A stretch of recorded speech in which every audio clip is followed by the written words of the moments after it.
ကြ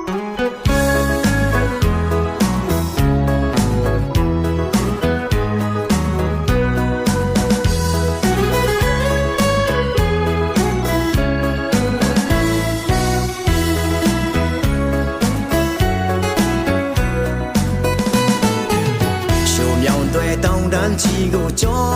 ဖြက်လာ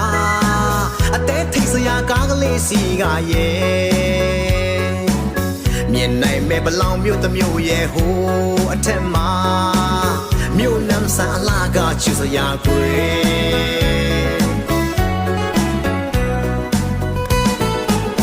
တောင်ပေါ်ကိုရောက်သွားခဲ့ရင်မြင်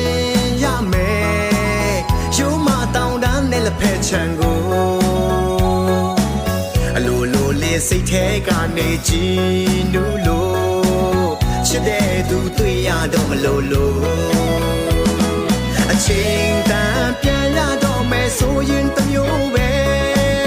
နှုတ်ဆက်နိုင်စွမ်းအားမရှိတယ်လို့ကွယ်မခွဲခွာခြင်းဘူး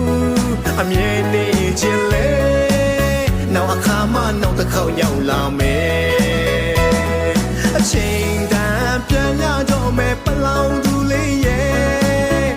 စိတ်ကလမ်းခွဲမသွားလို့လေမခွဲခွာလို့တော့လေမျက်ရည်တွေကဝဲမငိုပါနဲ့ဆိုင်ချတဲ့သူရဲ့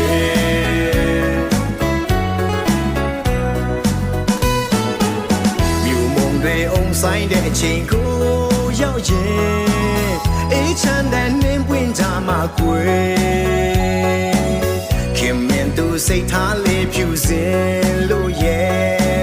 စကားပြောရင်တိတ်တိတ်ချစ်စရာကွယ်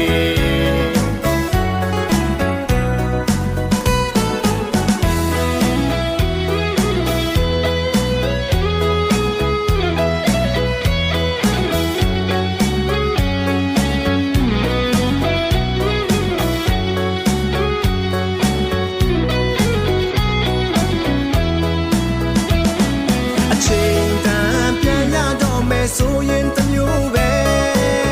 နှုတ်ဆက်နိုင်စွမ်းအားမရှိတယ်လို့ကွယ်မခွဲခွာခြင်းဘူးအမြဲ